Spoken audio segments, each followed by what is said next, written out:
नीतीश कुमार ने इस्तीफा दे दिया। नीतीश कुमार का इस्तीफा वैसे तो पहली बार नहीं हुआ है। नीतीश कुमार इससे पहले भी इस्तीफा दे चुके हैं, 9 बार इस्तीफा दे चुके हैं, 9 बार शपथ ले चुके हैं। लेकिन इस बार 10वीं बार शपथ होगी या नहीं होगी, ये बहुत बड़ा सवाल है। नीतीश कुमार ने इस्तीफा दे दिया है और नीतीश कुमार के इस्तीफा देने के बाद अब मुख्यमंत्री कौन बनेगा, ये बहुत बड़ा सवाल है। कई जगह पर खबरें चल रही है कि 21 तारीख को शपथ ग्रहण समारोह होगा, प्रधानमंत्री नरेंद्र मोदी आएंगे, नीतीश कुमार ही शपथ लेंगे। लेकिन आधिकारिक तौर पर इसको लेकर कोई पुष्टि नहीं है। आधिकारिक तौर पर इसको लेकर अभी किसी नेता की तरफ से नहीं कहा गया और आधिकारिक तौर पर विधायक दल की एक बैठक के बाद में जो नेता चुनने की प्रक्रिया है वो काम भी अभी नहीं हुआ। लिहाजा ये कहना कि नीतीश कुमार ही मुख्यमंत्री बनेंगे, ये सूत्रों के हवाले से है। और सूत्रों के हवाले से ये लोग लाहौर और कराची तक चले गए थे, लाहौर और कराची कब्जे में कर लिया था। तो सूत्रों के हवाले से आप छोड़ दीजिए। सवाल यह है कि नीतीश कुमार ने राज्यपाल से मिलकर इस्तीफा दे दिया है, अब मुख्यमंत्री कौन बनेगा। देखिए, वैसे तो ये जो इस्तीफा हुआ है, ये इस्तीफा एक तरीके से स्वाभाविक प्रक्रिया का हिस्सा है। यानी जब आपका कार्यकाल पूरा हो जाता है और इस विधानसभा का जो कार्यकाल है वो 19 तारीख को पूरा हो रहा है, उससे पहले पहले इस्तीफा देना पड़ता है और कार्यभार मुख्यमंत्री के तौर पर फिर से उनको बनाया जाएगा और 20 तारीख को नए मुख्यमंत्री की शपथ ग्रहण होगी।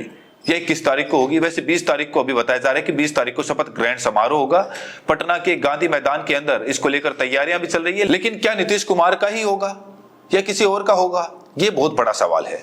और ये मैं अपनी तरफ से नहीं कह रहा। आप ये देखिए कि राज्यपाल से मुलाकात के बाद जेडीयू के नेता हैं विजय चौधरी, उन्होंने बताया साफ तौर पर कि सिर्फ 3 प्रस्ताव पास हुए हैं। 3 प्रस्ताव, मुख्यमंत्री के नाम के प्रस्ताव जो पास होते हैं। बिहार के मुख्यमंत्री नीतीश कुमार ने सोमवार को यानी आज राजभवन में राज्यपाल आरिफ मोहम्मद खान से मुलाकात की। जेडीयू के नेता विजय चौधरी ने बताया कि मुख्यमंत्री ने राज्यपाल से मुलाकात कर 3 प्रस्ताव रखे।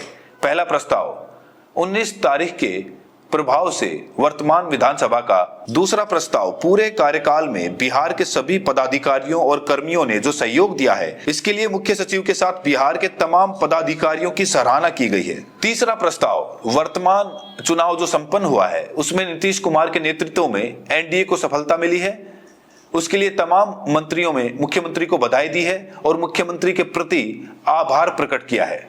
देखिए, तीसरा जो प्रस्ताव है इसको फिर से देखिए। वर्तमान चुनाव जो संपन्न हुआ है उसमें जो नीतीश कुमार के नेतृत्व में एनडीए को सफलता मिली है, उसके लिए तमाम मंत्रियों ने मुख्यमंत्री को बधाई दी है और मुख्यमंत्री के प्रति आभार प्रकट किया है। ये आभार प्रकट हुआ है। मुख्यमंत्री को ही मुख्यमंत्री फिर चुना जाएगा, यानी नीतीश कुमार को ही फिर से मुख्यमंत्री के तौर पर चुना गया है। ये प्रस्ताव अभी पास नहीं हुआ है। विधायक दल की बताया जा रहा है कि कल बैठक होगी और कल बैठक होगी तो उसमें क्या फिर से नीतीश कुमार के नाम पर मोहर लगा दी है या फिर दिल्ली से किसी को भेजा जाएगा और नीतीश कुमार के हाथों से किसी की पर्ची निकलवाई जाएगी। बीजेपी किसकी पर्ची निकालेगी, ये बहुत बड़ा सवाल है।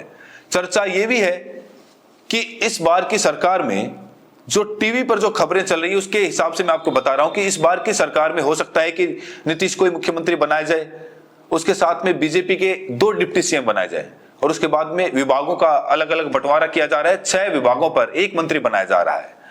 अब ये सारी बातें चल रही हैं, लेकिन अभी भी विधायक दल की बैठक होना बाकी है। विधायक दल की बैठक होने के बाद विधायक दल का नेता चुना जाना बाकी है। नीतीश कुमार के नाम पर मोहर लगना बाकी है।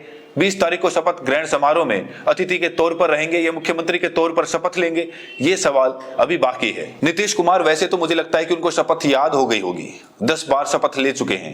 अगर अब की बार भी शपथ लेंगे तो 10वीं बार हो जाएगा, 9 बार ले चुके हैं। तो कुल मिलाकर नीतीश कुमार एक ऐसे नेता के तौर पर रहे हैं जो न केवल बिहार में बल्कि देश में एक ऐसा मुकाम उन्होंने हासिल किया है जो शायद उनके आसपास आज के समकक्ष नेताओं के पास कहीं नहीं है। नीतीश कुमार बिहार के सबसे ज्यादा लंबे समय तक मुख्यमंत्री रहने का रिकॉर्ड बना चुके हैं। लंबे समय तक लगातार मुख्यमंत्री रहने का रिकॉर्ड उनके पास नहीं है, क्योंकि उन्होंने पलटी भी मार ली थी। बीच में पलटकर महागठबंधन के खेमे में चले गए, फिर महागठबंधन के खेमे से बाहर आ गए। खैर, पलटने का दौर तो अब मुश्किल है, अब तो नामुमकिन हो गया। लेकिन बीजेपी अब क्या शुरुआत से ही उनको सीएम बनाएगी या बीजेपी किसी और को अपना सीएम बनाएगी, ये बहुत बड़ा सवाल है। तो कल उनके बेटे ने सामने आकर जो कुछ कहा, उससे भी कहीं ना कहीं नीतीश कुमार की मजबूत पोजीशन दिखाई दे रही है।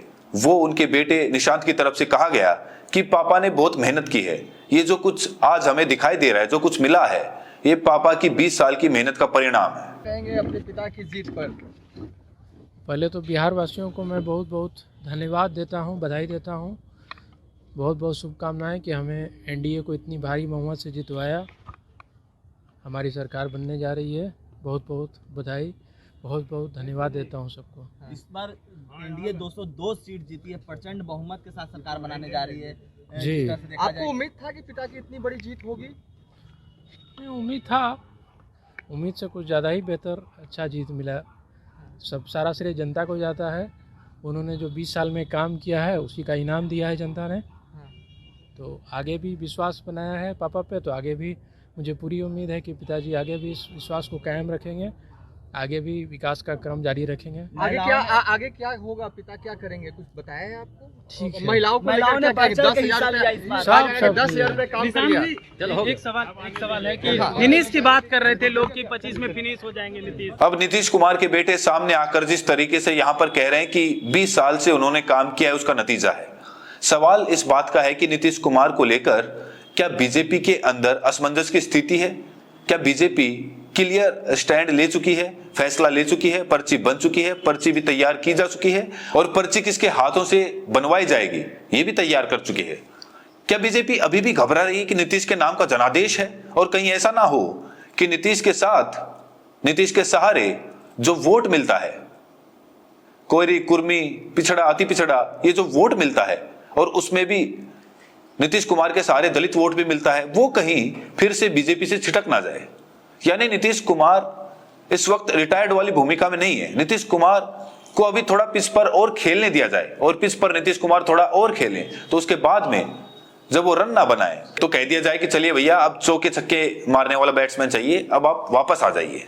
अभी उनके नेतृत्व में एक बहुत बड़ी चीज हुई है और ऐसे में अगर उनको सीएम ना बनाया जाए तो फिर बड़ी मुश्किल हो सकती है। नीतीश कुमार के बेटे निशांत का एक बयान वायरल हुआ जिसमें वो कह रहे थे कि अमित अंकल कहकर गए हैं कि पापा को सीएम बनाएंगे। पुराना बयान है, 5 महीने पहले का, सुनिए। मीडिया से सब जनता को अपील करता हूं कि आप सब एनडीए की सरकार बनाए, पिताजी को तो नेतृत्व में लाए। अमित शाह अंकल आए, उन्होंने भी कहा कि पिताजी ही रहेंगे सीएम फेस। फिर सम्राट चौधरी जी भी ने कहा कि वो तो 15 साल हमारे साथ है, तो पिताजी के नेतृत्व में लड़े, चुनाव जीते। अब सवाल यह है कि नीतीश कुमार क्या वाकई बिहार के मुख्यमंत्री के तौर पर एक बार फिर से नजर आएंगे? देखिए, नीतीश कुमार एक बड़े नेता हैं, करिश्माई नेता हैं। नीतीश कुमार को लेकर कहा जाता है कि अगर वो प्रधानमंत्री कुर्सी की रेस में भी आ जाएं तो उनके पास में, उनकी कुंडली में एक ऐसा राजयोग है कि प्रधानमंत्री की कुर्सी भी वो हासिल कर सकते हैं। और विपक्ष में न जाने कौन सा नेता था जिसने इंडिया गठबंधन का संयोजक ना बनाने की सलाह दी। अगर इंडिया गठबंधन का संयोजक बना दिया जाता और फिर उसके बाद में प्रधानमंत्री के पद के उम्मीदवार के तौर पर भी नीतीश कुमार को प्रस्ताव जो पास कर दिया जाता, तो नरेंद्र मोदी के सामने नीतीश को लड़ा दिया जाता, तो हो सकता है कि नीतीश कुमार प्रधानमंत्री होते और अब बिहार में तेजस्वी यादव मुख्यमंत्री होते। राजनीति में कई बार फैसले ऐसे होते हैं जो कुछ समय के बाद में पता चलता है कि कितना बड़ा नुकसान हुआ। ये हो सकता है कि इंडिया गठबंधन ने वाकई एक बहुत गलत फैसला उस वक्त लिया, जिस किसी ने भी नीतीश कुमार के संयोजक ना बनाए जाने को लेकर फैसला लिया होगा, हो सकता है कि बहुत गलत फैसला रहा हो। क्योंकि अगर ऐसा हो जाता, मान लीजिए कि चलो हार जाती इंडिया गठबंधन, लेकिन कम से कम ये रहता कि नीतीश कुमार पलटकर उधर नहीं जा पाते, और नीतीश कुमार अगर उधर नहीं जा पाते तो बिहार के अंदर कम से कम लोकसभा के अंदर बीजेपी के पास में उतनी सीटें नहीं होती जितनी आज हैं। यानी महागठबंधन के पास में ज्यादा सीटें होती और आज बिहार में उसी गठबंधन में चुनाव लड़ते तो बीजेपी आज कम से कम, बिहार में तो पक्का था कि चुनाव में बीजेपी किसी हालत में नहीं जीत पाती। तो यानी नुकसान कुछ नहीं था, फायदा ही फायदा था। अगर आपकी 2024 में सरकार नहीं भी बनती, लेकिन कम से कम आपकी सीटें और ज्यादा होती, पहली बात। और इस मुद्दे पर नीतीश कुमार मुख्यमंत्री बनेंगे कि नहीं बनेंगे, इसके बारे में आप क्या सोचते हैं? कमेंट सेक्शन में अपनी प्रतिक्रिया जरूर दें और साथ में यह भी बताएं कि आप ये वीडियो देश के किस कोने से देख रहे हैं। बहुत बहुत शुक्रिया।